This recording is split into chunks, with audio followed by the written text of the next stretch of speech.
爸下礼拜要去体检，说这2天吃点清淡的。你看没看着，多大岁数的人都干那现上轿现扎耳朵眼的事儿。我爸说你不懂别叭叭，我这叫自己糊弄自己。我心说这沙拉没油是吧？我妈说你搞了2块牛肉吧，头2天拌的油醋汁儿，你爸就是觉着不香，完了睁眼说瞎话。他说老婆这菜馊了。完了，我爸看我炒了2个青菜，说有点事儿要出去一趟。我说你帮我把这个虾呀、鱼呀、螺呀先端桌子上去呗。我爸说我就逗逗你，我儿子回来了，我能雷他们吗？做了一锅番茄鱼丸，还有一个鲜虾萝卜汤。我爸说怎么就觉得少点啥呢？我说你别找了，你藏的那羊排给你糊上了。然后他特意开车去买了1罐韭菜花。他回来吧，吃香香了，台饼、虾巴、带笋、灼鸡、牛拉、番丸、老土尖、蒸斑、葱螺、手羊酒。真的，我没见过哪个嘴这么急的人能减肥。我爸嚼着面包说，我也没说要减肥呀，我不行糊弄个好点体检报告吗？我爸呀，真的直男天花板。我妈这2天感冒了，爷们连句多喝热水都没说。完了，他还问我妈说降温了你不看天气预报啊？穿那么少瞎嘚啥呀？天天。哎，我妈直到看见我回家脸上才有点笑容，然后放开了我爸的脖领。我说感冒咱吃点火锅吧，给我姑他俩找来，做了一大盘卤水鸭舌，还有马藕和口鸡。我有时候就觉着我这条命是年代给的。你说搁现在我爸这样不得打一辈子光棍啊？哎，你也别笑话他了，你瞅瞅你穿这个草船借箭来了。这东西准备太多了，原来那桌放不下了，我爸就把那大转桌掏出来了。我说这回全完了，这回再说我没在饭店干过厨子，不带有人信的。来吧，吃香香了，肉啊、鱼啊、肚啊、菜呀、串呀、鲜呐，就报到这儿吧，看着啥是啥吧。这一桌都捣鼓完过年个嘚儿的了，我们吃的锅底都很正常。你看看我爸偷摸给自己调了个滋补的。北方人的火锅蘸料就是麻酱为主，腐乳、韭菜花、各种沫一顿豁楞。油碟和肥牛汁这几年已经没什么画面了。完，我一抬手正赶上我爸夹肉，我说这锅能开？我爸说能啊，你奶有牙的时候就这么吃锅子。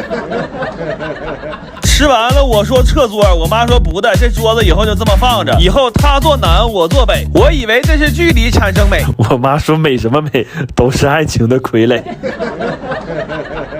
我有哥们开日本料理，我随口说过一句，我说我爸没吃过这玩意儿。好家伙，大锅姐姐拎着菜刀找我爸来了，非要当面给我爸整一下子。我说你那饭店能帮开吗？他说这3个分店啊，不出意外年前全得倒闭。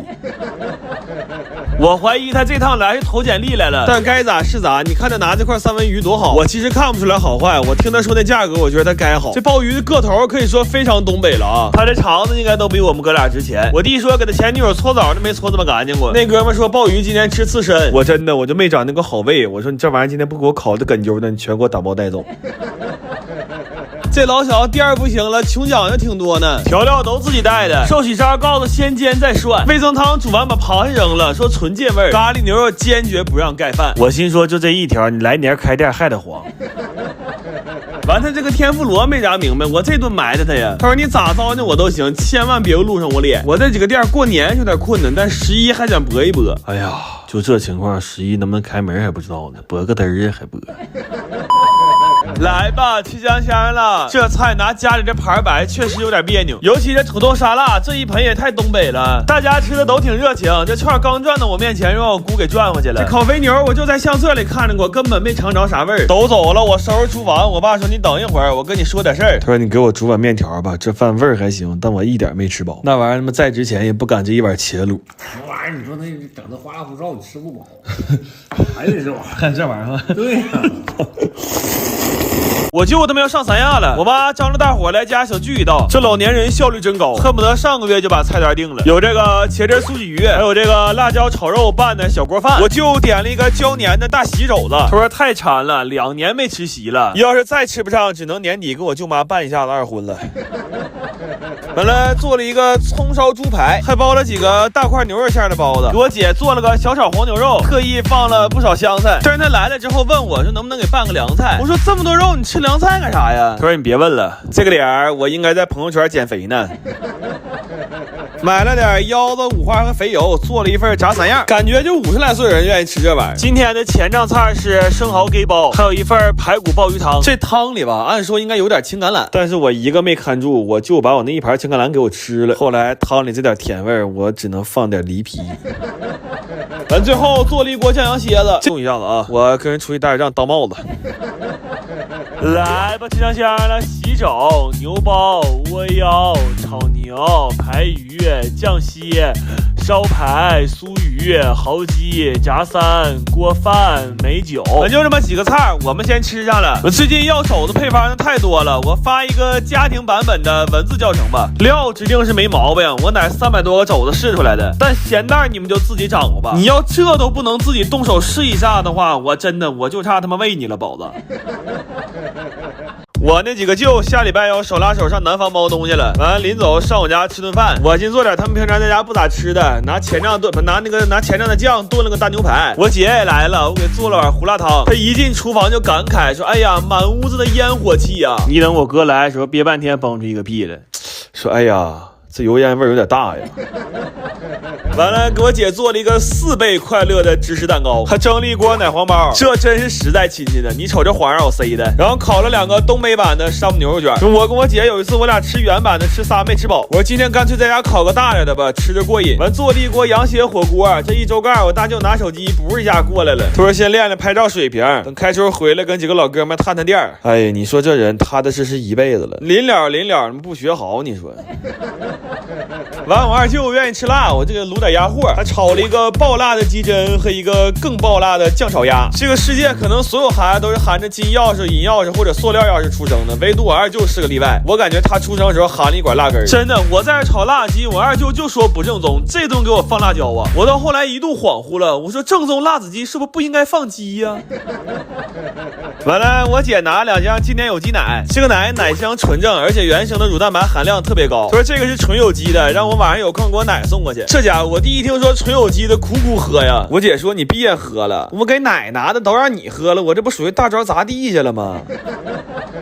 来吧，香香了，奶包、4汁糕、卤货、辣胗、广牛、辣鸭、歇锅、辣鸡、冬牛卷、糊汤。行了，那赶紧吃饭了，我姐饿都拉脸了，说这一会儿瘦好几斤。但是她被我的4汁糕彻底折服了，她说已经很长时间没有这么极致的快乐了。我说那你上一次这么快乐吃的啥呀？她说那天没吃饭，那天给前男友踹了。我昨天晚上看赶海，赶到早上4点多，我早晨没起来，让我哥去买的菜。但他买的这个鱼略显蹊跷，我哥说你不明白，我特意没要鱼肚子，这菜红烧，让你奶从鱼头红到鱼尾。他说卖鱼那小子都夸他，我心说就这么买鱼，他都不应该夸你，他都不应该给你供起来。我当时实在找不到什么合适的形容词形容他，我说我给你做个菜吧哥，夜市小吃瞎扯淡了解一下啊。然后今天不腊八节吗？用腊八蒜炒了点肥肠和猪肚。我哥说给我奶做锅腊八粥，他这米有点放多了，但这不是重点。我在今天之前一直以为腊八粥就是八宝粥，但他非要放点白菜、土豆和瘦肉。他说他们屯子一直这么吃。我直到这一刻才发现，原来人类的腊八并不相同。完过节，我弟也凑个热闹，给我奶做了一个哈密瓜果篮，他抠的挺下功夫，但我实在读不懂他的审美。就是他明明可以是一个不太丑的果篮，他非得给你整成一套 KTV 的果盘。咱不知道他咋想，就这一盘红烧肉啊，奶奶总说能吃出妈妈的味道。来吧，香香了，红肉、辣肥肚、肉饼、酱鸭、翻培玉、红头尾。不知道是腊粥还是腊饭了，虾蛋、TV 果。完，我今天给我奶推荐了一下那赶海的视频，我奶看挺上头，天气预报都不看了，但是他发出了和网友一样的疑问，他说我再活不活也80来年了，我为什么整不明白他是怎么预判称王走位的呢？